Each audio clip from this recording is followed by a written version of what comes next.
Quem está acompanhando em casa, se concentra, para de andar, aqui na igreja também. Todo mundo já encontrou seu lugar. Feche seus olhos por um instante. Pai, nós abençoamos essa palavra.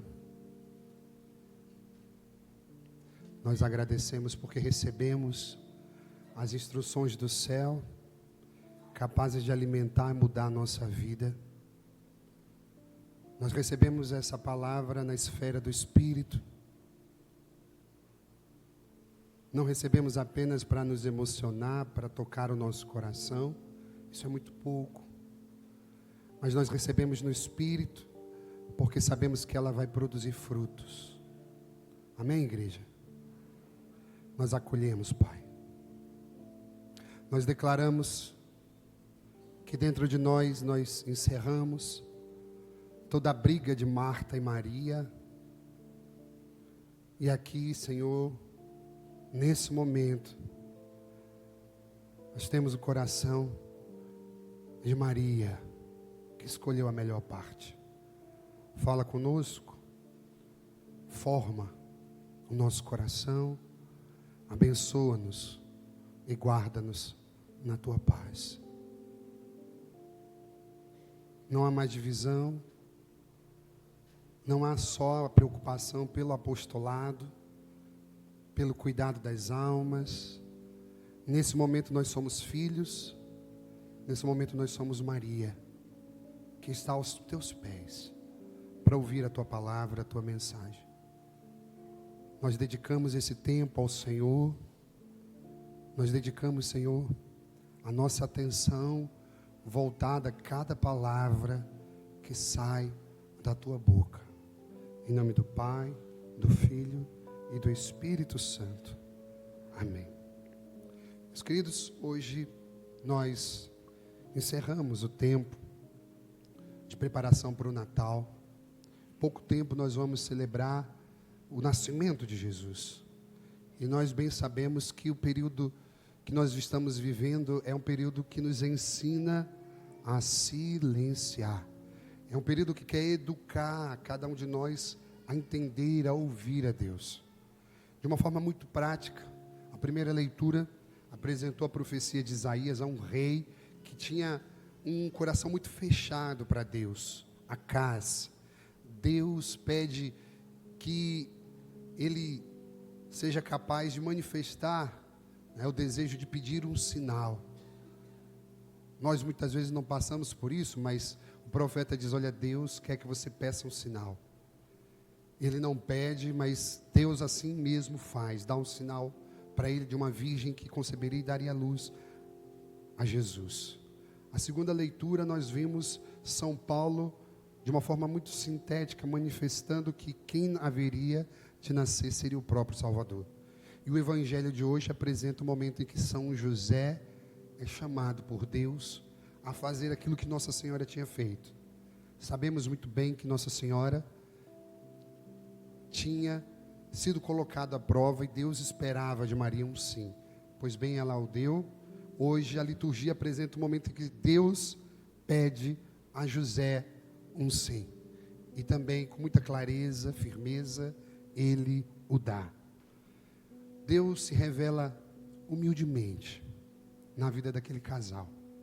Deus se apresenta a São José de modo que ele faz um exercício muito grande de superar o seu jeito de ser. Essa mensagem talvez seja para você, que olha para si e diz assim: olha, mas eu já sou assim há muito tempo. Eu não sei mudar, eu não sei ser diferente. Eu sempre vou reagir desse jeito. Sabe, meus amados, nós podemos ouvir essa mensagem e receber de Deus uma graça especial. Amém? Coloque a mão no seu peito e diga: obrigado, Senhor, porque no dia de hoje o Senhor preparou a melhor parte para mim, e eu recebo, e eu aceito. Nosso primeiro ensinamento, queridos irmãos e irmãs, primeiro ensinamento: pare de duvidar de Deus. Olhe, o padre já disse isso algumas vezes, mas eu preciso dizer isso para você. Para quem está chegando hoje pela primeira vez na igreja, tudo bem. A igreja, ela é um pronto socorro para quem está chegando agora. Amém? Mas a igreja não pode ser um pronto socorro para você que já tem intimidade com Ele, para você que já vive anos e anos. Ou seja, no fundo, tudo aquilo que nós recebemos de Deus é para robustecer a gente, a tal ponto que a gente já consegue, numa vida madura de fé, vivenciar aquilo que precisa ser vivenciado. Existem sim momentos de crise, de dúvidas, mas para você que já caminha com Deus há algum tempo, você precisa ter isso muito claro. Fé é permitir que Deus conduza e lá na frente Ele te explique todo o caminho. Nós damos a mão para o Senhor, nós deixamos Ele conduzir. Mas por que é importante a gente ouvir isso hoje? O rei Acais estava com o coração fechado. E nós bem sabemos que quando Deus diz, pede um sinal, Ele não o faz, sabe por quê? Porque Ele não queria se comprometer. Olhe para o padre. Acais não tinha um pedido. Acais não sabia o que falar para com Deus. Mas Deus, na sua bondade, se derrama e diz, ainda assim eu vou fazer. Quantas vezes nós vivenciamos esses momentos de dor, de crise, de medo, e Deus transborda a gente. Essa semana, o padre está assim com essa voz rouca, por quê? Todo mutirão de confissão, ou o padre fica doente, ou o padre fica rouco. Dessa vez o padre ficou os dois. Mas nesse mutirão, eu queria partilhar uma coisa para vocês.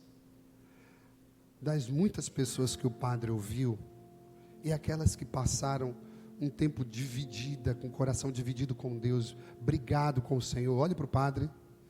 Aqueles irmãos que passaram um tempo brigado com Deus, que estavam distantes de Deus, duvidando de Deus, todos eles vieram e disseram, padre, foi um tempo em vão, porque de uma forma surpreendente, Deus fez algo maior, Deus mostrou algo maior. Minha gente, olha que interessante, assim também Deus fez na vida de Acais. Aquele homem não quis se comprometer, mas Deus mostrou algo, nem que ele nem precisava, ele não merecia, mas Deus fez questão de manifestar algo maior.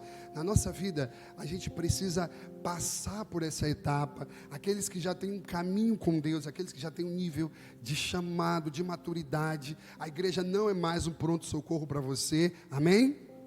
A igreja já não é mais aquele momento que você faz simplesmente aquela oração de Tomé, Senhor, aumenta minha fé. Não, já nós estamos num caminho com Deus, isso significa que já não há mais espaço para duvidar de Deus, já não há mais espaço para olhar para Deus com dúvida, não. Nós olhamos para o Senhor com gratidão, nós olhamos para o Senhor e dizemos, Senhor, nós não merecemos, mas olha que maravilha, Ele sempre transborda de amor, Ele sempre é generoso em amor. O que a gente pode fazer então, queridos irmãos e irmãs? A gente pode lembrar daquilo que Deus fala para a gente. Olha, mesmo quando teu coração está dividido, eu vou permanecer fiel. Assim diz o Senhor para cada um de nós. Eu quero convidar então você a colocar a mão no seu peito e dizer, Senhor Jesus, obrigado, porque a tua bondade prevalece sobre a minha vida. Dúvidas, medos, inseguranças não me afastarão do Senhor. O Senhor permanece fiel. O Senhor permanece com cada um de nós. Meus queridos, nessa direção nós temos o segundo ensinamento de hoje. O segundo ensinamento, ele é fruto de uma intimidade de São José. Aprenda a discernir a voz de Deus. Posso falar para vocês algo interessante? Olhe para o padre. Existe uma diferença muito grande em José e Zacarias.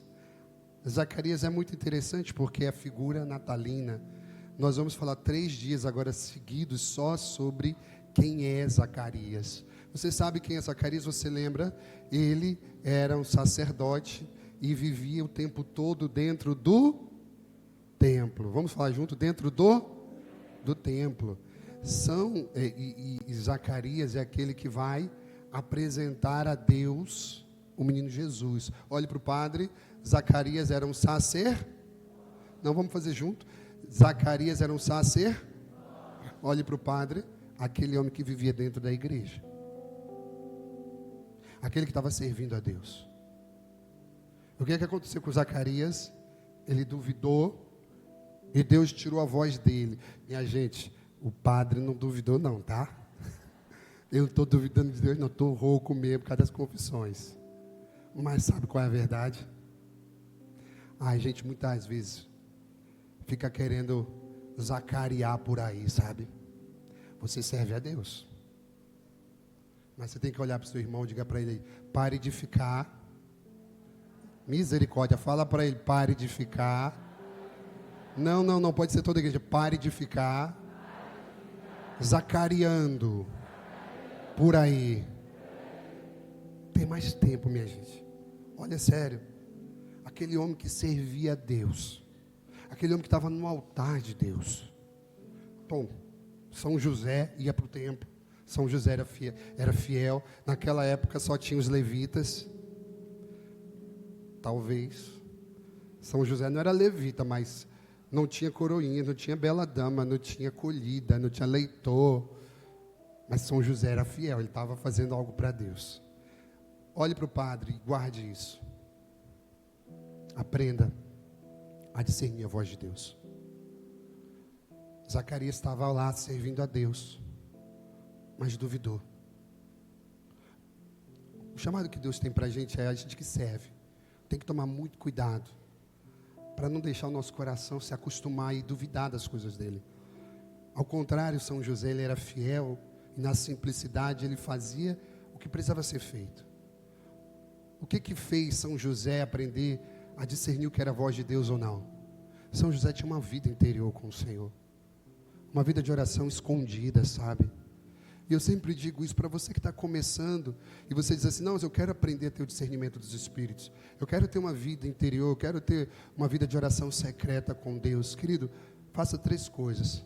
Primeira, faça a sua vida de oração começar a fervilhar com uma oração silenciosa de 3 a 5 minutos. Participe de mais de uma missa por semana. E quem está começando agora, inclua o texto da misericórdia na tua vida. Isso vai fazer com que você tenha mais tempo com o Senhor. E isso é o segredo de uma vida interior. Eu sempre digo, e esses dias eu digo, escute a palavra de Deus continuamente. E digo isso para vocês, escutem a palavra de Deus. Você está no carro, escute uma pregação.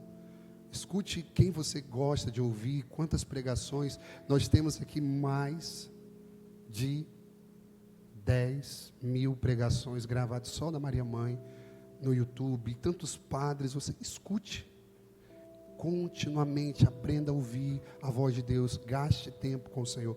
Padre, quanto tempo eu tenho que dar para Deus na minha vida interior? Eu pergunto, como é que você come? Você vai dizer assim, padre, eu como até me sentir satisfeito. E a minha resposta é a mesma, quanto tempo você tem que passar com Deus? Passe tempo até você se sentir satisfeito. Não deixa Deus sentir que você está dando Ele um tempo muito rápido, muito curto ou distraído. Mas por que o padre está dizendo isso? Porque São José foi aquele que aprendeu a ter uma vida secreta com Deus. E quem aprende a ter uma vida secreta com Deus, começa a entender e a discernir o que é dele e o que não é. Você sabe muito bem quantas propostas muito boas você recebeu e você sabe que não precisava seguir. Mas tem que ter uma intimidade com Deus, uma vida secreta mesmo para dizer, eu não vou dar esse passo. Eu termino aqui abençoando o coração dos irmãos e dizendo, o discernimento do Espírito é algo necessário para toda a sua vida. Não é algo que você vai usar em alguns momentos, mas é algo que você precisa. E aí eu quero convidar você a colocar a mão no seu peito e dizer, Senhor Jesus, aquilo que eu mais desejo é a tua sabedoria e o discernimento dos Espíritos. Eu quero conseguir enxergar como São José fez. Eu quero discernir e seguir a tua vontade. Olhe para o Padre. Terceiro e último ensinamento. E aqui a gente termina. Beleza, você está pedindo a Deus o discernimento. Você consegue entender o que é de Deus e o que não é. Mas não basta só isso. É preciso seguir. Só que muitas vezes a gente quer seguir aquilo que a gente sente. E é muito claro a gente entender o que o Padre vai dizer, porque, minha gente, na boa, José seguiu a voz de Deus. Num momento muito singular e difícil da vida dele. Olha para o Padre, a gente não vai perder isso. As emoções são dadas por Deus. Mas as emoções, elas não podem ser critérios para as nossas escolhas. Isso significa que, mesmo com o calor de cada emoção que a gente viva, seja positiva ou negativa, a gente não pode se abater ou ser inflamado a viver agindo segundo as nossas emoções. Para você que dizia assim, olha, não tem jeito, eu só reajo desse jeito. Eu nasci assim, eu sou assim, ponto final. Eu quero dizer, olha, cuidado. Porque você já sabe muito bem que aquelas vezes em que você reagiu segundo a tua emoção, você machucou muitas e muitas pessoas. Sim ou não? Você imagina quando você age seguindo, por exemplo, um momento de raiva e você fala alguma coisa, aquilo machuca as pessoas. O que o Padre quer dizer? Que a primeira atitude da nossa emoção, ela é inevitável. Por exemplo, Zé Antônio, está ali o diácono. Zé Antônio chegou hoje com um presente para o Padre Cláudio. Ele trouxe uma torta de chocolate deliciosa. Esse Padre aqui de presente para o senhor. Qual foi a atitude do Padre? A primeira emoção? Alegria. Qual é a atitude complementar da alegria? É comunicar a emoção. Eu estou feliz, então saí falando para todo mundo. Minha gente, é só um exemplo. Ele não trouxe a torta de chocolate. Eu agi segundo a emoção. Qual foi a atitude primeira da emoção gerada em mim? A alegria. Qual foi a complementar que eu tenho controle? Eu comuniquei a alegria. Apareceu uma notícia muito triste. Qual foi a primeira emoção que o nosso corpo reage? Ficar atento, cabisbaixo, a gente fica mexido. Qual é a segunda atitude? Ela depende de mim. Porque eu estou triste. Eu não preciso depositar na minha esposa, no meu filho, no meu marido, aquilo que eu estou sentindo. Eu preciso deixar que o Espírito Santo trabalhe isso em mim. Amém, minha gente? Eu não sei se vocês estão comigo, sim ou não? Maravilha. Eu quero lembrar então para você uma coisa. Imagina como foi difícil para São José. Ele estava ferido. Eu, sinceramente, eu nem sei como ele conseguiu dormir. Porque ele recebeu a notícia. A Bíblia diz que ele dormiu. E ele sonhou. Preste atenção, o que a gente aprendeu agora anteriormente? Ele aprendeu a discernir o que é de Deus e o que não é. Porque ele tinha uma vida escondida de oração com Deus. Ele sabia o que fazer. Agora olhe para o Padre. Como é que São José ficou? O que a emoção produziu nele? Começou a fervilhar aqui dentro. A segunda atitude sempre é nossa. Olhe para o Padre. A primeira atitude, emoção produz algo que a gente não tem como evitar. Zé Antônio ia trazer um bolo de chocolate, eu fiquei feliz. Não adianta ele dizer que vai trazer um bolo de chocolate para o Padre, eu vou ficar triste. A primeira atitude que a emoção produz, ela é inevitável. Mas a segunda eu tenho um controle. São José estava fervilhando. Ele poderia expor Nossa Senhora. Ele poderia nunca mais olhar para ela. Mas ele ouviu a Deus. Sabe o que Deus hoje quer ensinar ao seu coração? A senhora que está em casa, a você, meu irmão, a cada um de nós. Deus quer ensinar que por mais que as emoções foram dadas por Ele, elas não podem ser critério para as nossas atitudes. Aprenda a se controlar. Aprenda a deixar que o Espírito Santo faça essa obra. Por que a gente está falando isso? Justamente nesse período de Natal. porque eu sei que você quer se parecer com Ele. E eu sei que você quer ser abençoado com essa mensagem. Deus está hoje pedindo para a senhora, para o Senhor, repensar. Você pode dizer assim: padre, eu sou cabra macho, eu sempre vou agir assim. Continue agindo assim, magoando o coração de Deus. Ou você pode pedir a ajuda do Espírito Santo e dizer: eu sou fraco, e eu não quero magoar o seu coração. Eu não quero seguir as minhas emoções, mas eu quero seguir a tua voz, Senhor. Você pode dizer: ah, padre, eu sou explosiva lá em casa, quem manda sou eu, se meu filho, se meu marido. Não... Nada disso. Quem ama o Senhor, quem tem a Deus, deixa Deus conduzir tudo.